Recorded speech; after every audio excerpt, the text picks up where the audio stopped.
Hi, everybody. Welcome back to English 221. This is for our class for Monday, the 10th of April.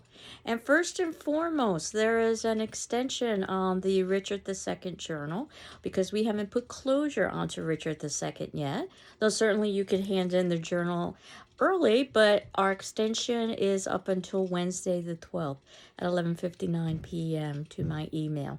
So that gives us some time to talk about Richard. And where I am is reading your papers and returning those back to you. So if you haven't received your paper yet, you should over the next several days. And we are talking about Richard II. And probably the way that I would suggest thinking about this play is a tale of two men, Richard versus Bolingbroke. Or perhaps it's Bolingbroke versus Richard. And of course, the play begins with suspicions about Richard and whether or not he could have, in one way or another, been involved in Gloucester's murder. Could Richard have been working with Mowbray?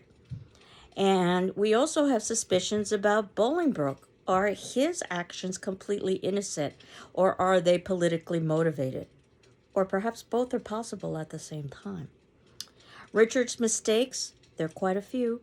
That Gaunt, Bolingbroke's father, on his deathbed no less, warns Richard against poor rule, and Richard ignores that, basically steals Bolingbroke's inheritance, which is what propels the rest of the play. And even worse, Richard leaves the country in a very vulnerable time so that he can play in the Irish Wars, and he entrusts York with the kingdom. The consequences are significant. Bolingbroke breaks his exile with an army to, quote, get his inheritance, unquote. But one wonders why one needs an army if one is merely trying to get one's inheritance. There seems to be some subtext here. Richard, after multiple tantrums, relinquishes his throne to Bolingbroke, probably because Richard sees the writing on the wall, so to speak, and he either relinquishes or it's removed forcibly from him. Factions form because ultimately the question of who has the right to rule, whether it be the one with the closest blood right, that would be Richard, or perhaps it's somebody who has a better temperament, that could be Bolingbroke. And both are debatable in some ways. Factions form for Richard. So Aumerle, for instance, focuses his attentions on trying to get the rightful king, in his mind, back in power. Bolingbroke has York, of all people, support him. Remember that the kingdom had been left in York's hands, and Bolingbroke becomes our next king, and that's Henry IV. And what Bolingbroke does as Henry IV is that he imprisons Richard. We talked about some of the political reasons why that may or may not have made sense. He executes traitors and he pardons Aumerle, which is York's son. So we see how literally families are being torn apart over this question of rule. Richard is humiliated, and we see throughout the play that Richard is a man of talk rather than action. Exton assassinates Richard in prison, perhaps because Bolingbroke laid out the clues for someone to hopefully take action. Or it could be that Bolingbroke innocently was musing out loud and someone decided to take action. But Bolingbroke, who's now, of course, the king, Henry IV, claims at least to be upset, and he's going to take a pilgrimage to the Holy Land for a way to seek retribution, or a way to seek a pardon. And we also talked a little bit about the tragic hero, the great man who's above and beyond the ordinary, who experiences downfall because of some sort of outside force and also a tragic flaw or flaws, and then ultimately accepts responsibility. And then we know that Shakespeare would take these definitions and he would change them to suit his own purposes. But this will be our attendance question for today, be our discussion form. That would be due on the 12th of April by Wednesday at 8 a.m. Again, if you need an extension, please let me know. And as always, you're not required necessarily to respond to your classmates, but you are required to read their responses as well as my responses. Do you think Richard II can be considered a tragic hero? And why or why not? Do you think Richard II is a great man who's above and beyond the ordinary? Do you think Richard experiences downfall? Do you think there are outside forces at play and also a tragic flaw or flaws in character? And do you think Richard accepts responsibility? And I wanted to draw your attention to some of the more famous quotes in the play. This is a very lyrical play. It's known, in fact, for its language. And Act 1, Scene 1, line 178. And in this particular instance, we see the importance of reputation. Mowbray is speaking. This is a theme that we've also talked about with Much Ado About Nothing, and how important reputation was for Beatrice and Benedict in order to maintain the facade of being independent. Even Dogberry was so concerned about his reputation of being competent. Of course, he wasn't competent at all. But in Act 1, Scene 1, line 178, what Mowbray says is that the purest treasure mortal times afford is spotless reputation. And of course, he's bemoaning the fact that his reputation has been attacked. Act 1, Scene 3, and this is in line 236. And Gaunt is lamenting the position that he happens to be in. That Gaunt is supposed to be a judge, but Gaunt is also a father, and that both can be in conflict with one another. In fact, both are in conflict with one another when he has to witness the results of this duel, or this beginning duel between Bolingbroke and Mowbray. And he says in 236, Act 1, Scene 3, line 236. Am I in the right place? Hold on one second. I'm just going to grab my book because my eyesight is not as good as it used to be.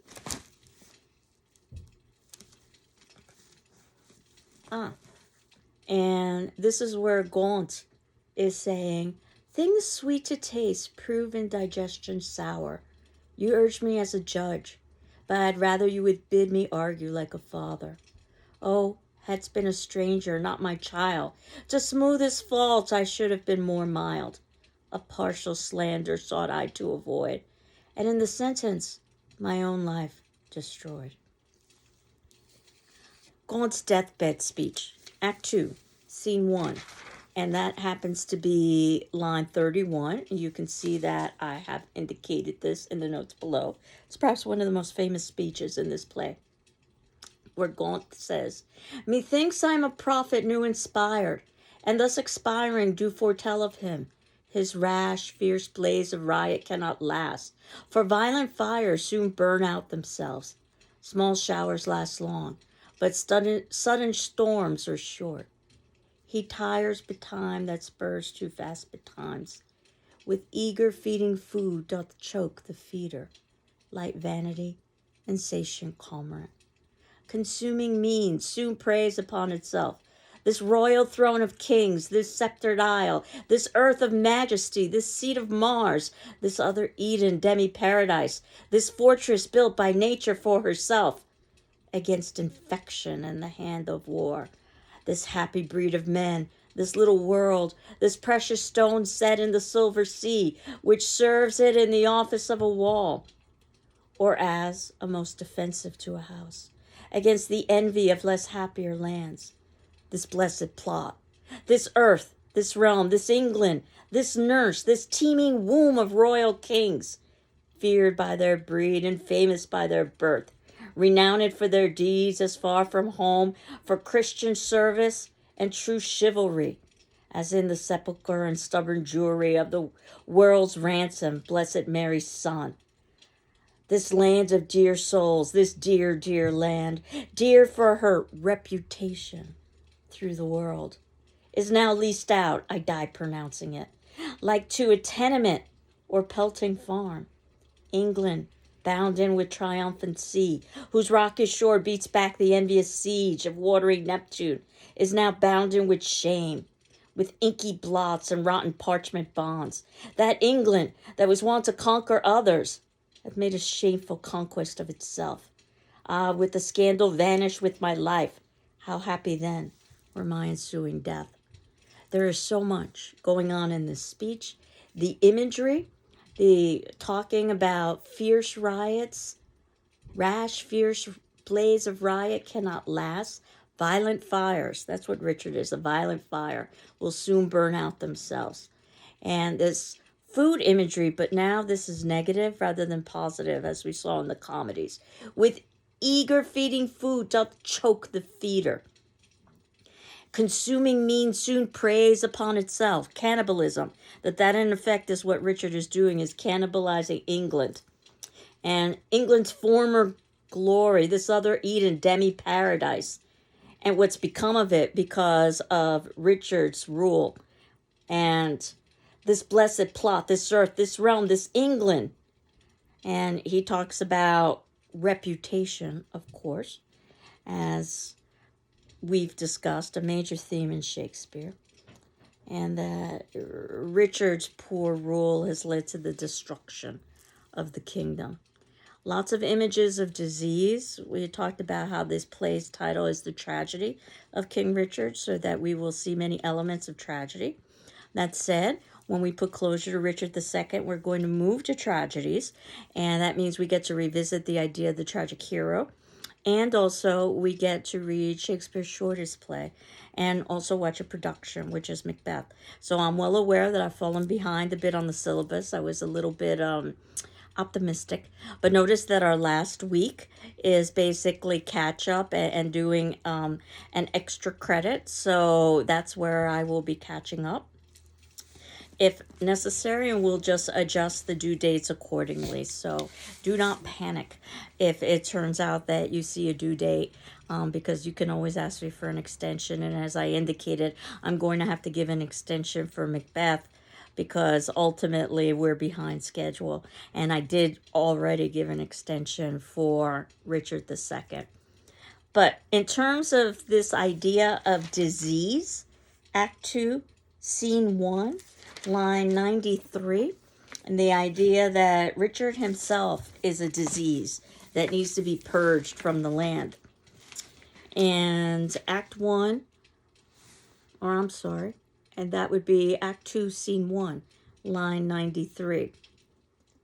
And this is when Gaunt says, "Now, he that made me knows I see thee ill, ill in myself to see, and in thee seeing ill.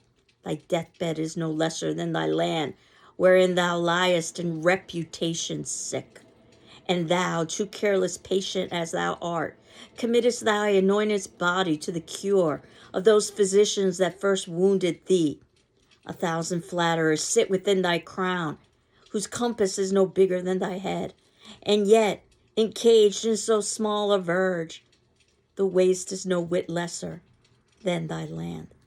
So talking about the idea that Richard has surrounded himself with flatterers rather than with true leaders. And this sense of Gaunt dying is also symbolic of England dying from the disease and the corruption. Act 2, Scene 1, line 163. Gaunt is talking about the need for patience.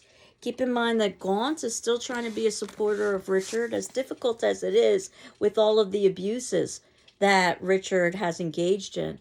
But York says, "How long shall I be patient? How long shall tender duty make me suffer wrong? Not Gloucester's death, nor Hereford's banishment, nor Gaunt's rebukes, nor England's private wrongs, nor the prevention of poor Bolingbroke about his marriage, nor my own disgrace, ever made me sour my patient cheek, or bend one wrinkle on my sovereign's face."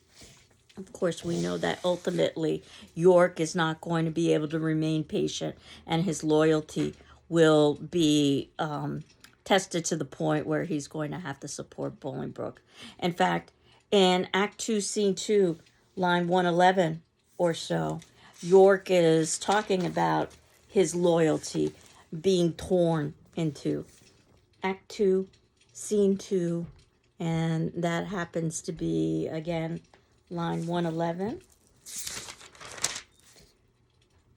And York is saying, "And duty bids defend the other again as my kinsman, who the king hath wronged, whom conscience and my kindred bids to right. Well, somewhat we must do." And the sense of how ultimately he's going to make decisions between two. Both, he says, are my kinsmen. The one is my sovereign, whom both my oath and my duty bids defend. The other is my kinsman, whom the king hath wronged. And then York decides to move to being neutral before he ultimately takes on a new alliance. And this is in Act 2, Scene 3, line 152, where York says that he's going to remain neuter, and that means that basically he's going to be neutral. And Act 2, Scene 3, line 152, York says, well, I see the issue of these arms. I cannot mend it, I must needs confess, because my power is weak and all ill left. But if I could, by him that gave me life, I would attach you all and make you stoop unto the sovereign mercy of the king. But since I cannot, be it known unto you, I do remain as neuter. And of course, we see the progression of what's happening with York over the course of the play. Act 3, Scene 2, line 47 is where we begin to see Richard's lament. And I think Derek Jacobi in the BBC version that we saw of Richard does a wonderful job of playing Richard as being very self-centered and very whiny and very weak in many respects, somewhat effeminate as well. But this public lament, again, think about the idea of a king showing weakness in front of the populace, no less. Act 3, Scene 2, line 47 or so. And King Richard is talking about, so when this thief, this traitor Bolingbroke, who all this while have revelled in the night, while we were wandering with the Antipodes, shall see us rising in our throne, the east, his reason will sit blushing in his face, nor able to endure the sight of day, but self-affrighted tremble at his sin, nor all the water in the rough, rude sea can wash the balm off of an anointed king. The breath of worldly men cannot depose the deputy elected by the Lord. For every man that Bolingbroke hath pressed to lift shrewd steel against our golden crown, God for his Richard hath in his heavenly pay a glorious angel. Then if angels fight, weak men must fall, for heaven still guards the right. And of course, this idea that Richard thinks that he is invulnerable is tested, and we see Richard beginning his vacillation is something that we're also going to talk about with Macbeth and vacillation. Act 3, Scene 2, line 83. And this is where Richard is saying, I forgot myself. Am I not king? Because, of course, he was whining by this point. Awake, thou coward majesty, thou sleepest. Is not the king's name 20,000 names? And then we go on. And Act 3, Scene 2, line 129. Incredibly, Richard compares himself to none other than Judas, the great betrayer or he compares himself to being like Jesus, who's been betrayed by Judas, the great betrayer of Jesus. And certainly the king is supposed to be the God anointed. But the idea that Richard could actually see himself akin to Jesus himself. Act 3, Scene 2, line 129. And this is where Richard is saying, oh, villains, vipers, damned without redemption, dogs easily won to fawn on any man, snakes in my heart blood warm that sting my heart, 3 Judases, each one worse. Would they make peace? Terrible hell. The idea is that the traitors that are going against him are comparable to the Judas traitor who has betrayed Christ. Shows how arrogant Richard is. And then, of course, we see Richard engaged in self-pity. Again, note that he's doing this publicly. Act 3, Scene 2, line 144, one of my favorite ones. Let's talk of graves, of worms, and epitaphs. Make dust our paper, and with rainy eyes write sorrow on the bosom of the earth. Let's choose executors and talk of wills, yet not so. For what can we bequeath save our deposed bodies to the ground? He's talking about the idea of let's basically talk of death and sit around and tell sad tales. York ultimately joins Bolingbroke. Act 3, Scene 2, line 120. This is huge. Or I'm sorry, Act 3, Scene 2, line 200. And this is huge that ultimately York is going to make a decision that will ultimately upset the established order and the chain of being. So Act 3, Scene 2, line 200. I'm trying to find it here. That might actually be incorrect in terms of York joining. Oh, Scroop is talking. Yes, it's correct. That your Uncle York is joined with Bolingbroke, and all your northern castles, yielded up, and all your southern gentlemen in arms upon his party. Of course, when Richard hears this, he gives up all hope. And in Act 3, Scene 3, line 143, Richard submits. And again, I think he doesn't really have a choice. He understands that he's in a position where either he submit or the kingdom will be forcibly taken from him. And what he says is, what must the king do now? Must he submit? The king shall do it. Must he be deposed? The king shall be contented. Must he lose the name of king? God's name let it go. I'll give my jewels for a set of beads, my gorgeous palace for a hermitage, my gay apparel for almsman's gown, my figured goblets for a dish of wood, my scepter for a palmer's walking staff, my subjects for a pair of carved giants, and my large kingdom for a little grave, a little grave, an obscure grave, or I'll be buried in the king's highway, some way of common trade where subjects' feet may hourly trample on their sovereign's head.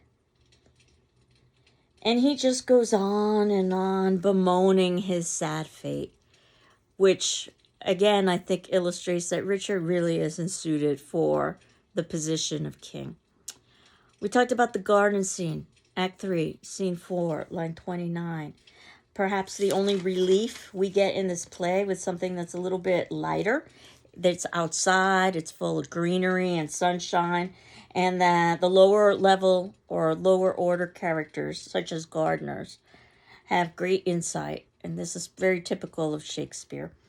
And the queen is eavesdropping. This is how she understands what's happening politically, because she has basically been excluded because she is female.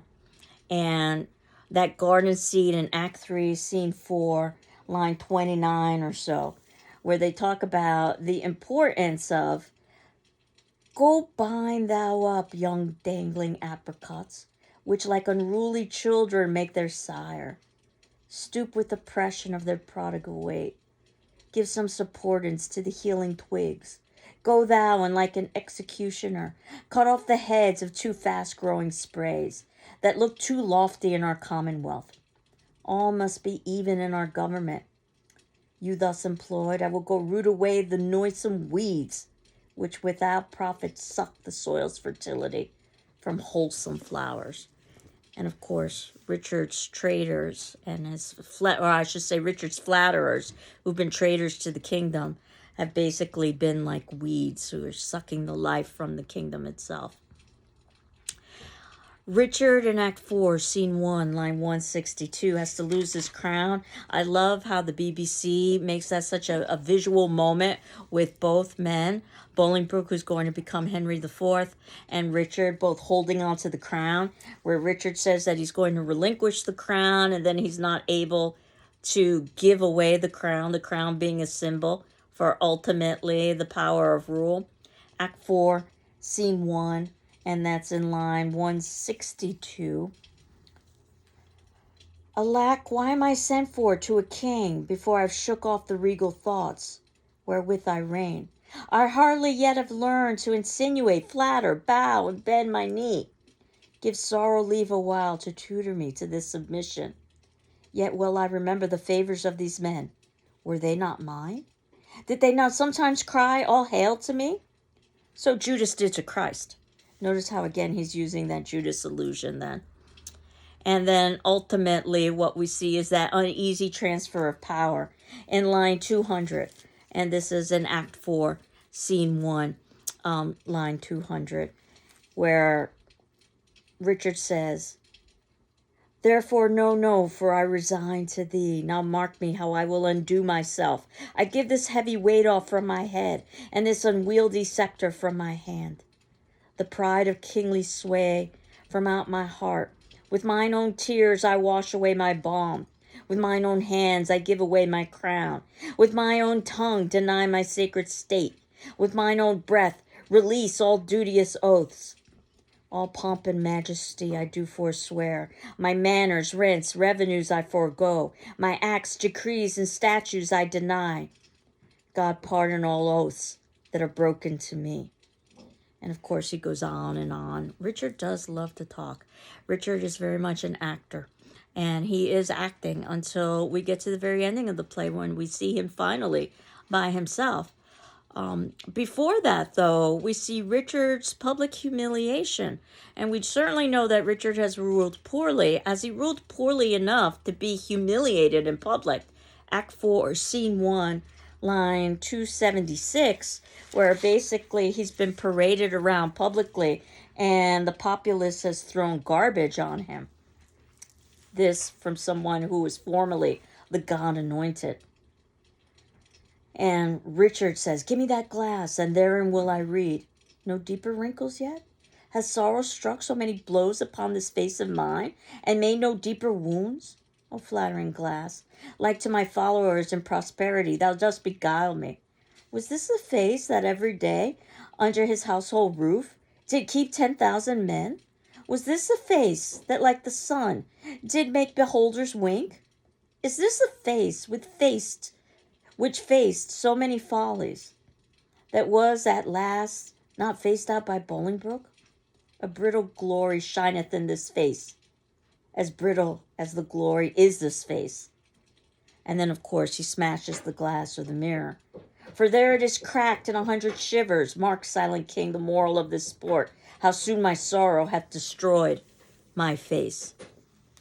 And we continue on with ultimately Richard talking about the fact that he wants to console the queen. Now, in history, he was married to a child bride of France. This was a political union, but we know that in the context of this particular play, Shakespeare changed around the history to suit his dramatic purposes, not unusual for Shakespeare. And in this instance, we've got an adult queen to show a softer side to Richard. He does have a connection with the queen. If there is any positive to Richard, is that it seems that he truly has affection and love, and at least for his queen. And says to her, Join not with grief, fair woman, do not so, to make my end too sudden. Learn, good soul, to think our former state a happy dream, from which awaked the truth of what we are, shows us but this. I am sworn brother sweet to grim necessity, and he and I will keep a league till death. Hie thee to France, and cloister thee in some religious house. Our holy lives must win a new world's crown, which our profane hours here have thrown down.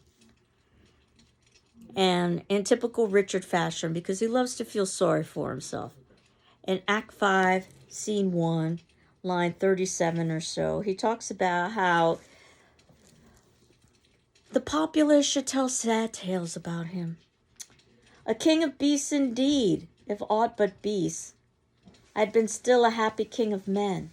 Good sometimes, queen, prepare thee hence for France. Think that I am dead, and that even here now taketh as from my deathbed thy last living leave. In winter's tedious nights sit by the fire, with good old folks and let them tell tales of woeful ages long ago betide. And ere thou bid good night to their griefs, tell thou the lamentable tale of me, and send the hearers weeping to their beds. For why, the senseless brands will sympathize the heavy accent of thy moving tongue, and in compassion weep the fire out. And some will mourn in ashes, some coal black, for the deposing of a rightful king.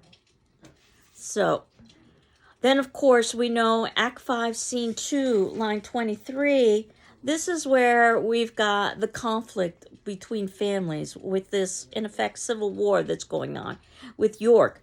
You know that Shakespeare likes to make references to melodrama, to the fact that we are actually watching a drama. And in Act 5, and that is in Scene 2, and that is also in line 23 or so, we can hear York say, as in a theater, the eyes of men, after a well-graced actor leaves the stage, are idly bent on him that enters next, thinking his prattle to be tedious.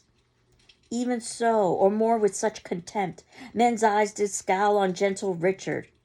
No man cried, God save him. But of course, here we're getting a direct reference to theater and acting. And of course, Richard is incredibly theatric. We know that in Act 5, Scene 3, line 131 or so, is when Bolingbroke, now as Henry IV, has made the decision that he's going to pardon Aumale. And of course, this could be politically motivated, but it could also be just that he's trying to show compassion. After all, they're all related to one another. And if we're going to see any strong females, it's going to be Aumale's mother, York's wife, who is going to plead for Aumale's life and actually get her way. Act 5, Scene 3, line 131 or so. When King Henry says, I pardon him as God shall pardon me. And of course the Duchess says, oh, happy vantage of a kneeling knee! Yet I am sick for fear, speak it again. Twice saying pardon, doth not pardon twain, but makes one pardon strong. And then Henry repeats, with all my heart, I pardon him. Of course, she's going against York's will at this point. York is ready to have his son executed rather than see a traitor. When Richard is finally alone, this is only going to be in Act 5. This is where we see his private lament. If, and this is a big if, Richard ever feels any remorse, it's going to be here, where he says in Act 5, Scene 5, line 1, I have been studying how I may compare this prison where I live unto the world.